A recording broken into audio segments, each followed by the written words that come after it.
ಒಂದು ಚಿಕ್ಕ ಕತೆ.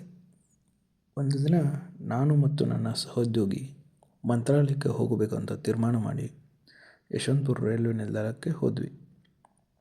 ಜನ ಜಾಸ್ತಿನೇ ಇದ್ದರು. ಅಲ್ಲೇ ಅಡ್ಜಸ್ಟ್ ಮಾಡ್ಕೊಂಡು ಕುಳಿತಿದ್ವಿ.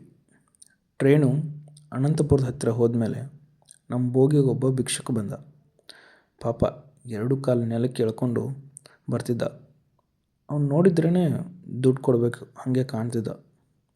ಆದರೆ ಸ್ವಲ್ಪ ಹೊತ್ತಿನಲ್ಲೇ ಅವನ ಎದುರಿಗೆ ಇನ್ನೊಬ್ಬ ಭಿಕ್ಷುಕ ಬಂದ. ಅವನನ್ನು ನೋಡಿದ ತಕ್ಷಣ ಇವನಿಗೆ ಅದೆಂಥ ಪವಾಡ ಆಯಿತೋ ಗೊತ್ತಿಲ್ಲ, ಎದ್ದು ನಿಂತು ಅವನ ಎದೆಗೆ ಒದ್ದ. ಪಾಪ ಅವನು ಕೆಳಗೆ ಬಿದ್ದ. ಆಮೇಲೆ ಇವನು, ಏಯ್ ಬೋಳಿ ಮಗನೇ, ನಾನಿರೋ ಕಡೆ ಕಾಣಿಸ್ಕೊಂಡ್ರೆ ಕೈ ಕಾಲು ತೆಗಿತೀನಿ ಅಂತ ಹೇಳ್ದ. ಪಾಪ ಅವನು ಅಲ್ಲಿಂದ ಓಡೋಗ್ಬಿಟ್ಟ. ಅದಕ್ಕೆ ಫ್ರೆಂಡ್ಸ್, ಕಾಂಪಿಟೇಟರ್ ಇರಬೇಕು. ನೋಡಿ ಎಂಥ ಪವಾಡ ನಡೆಯಿತು.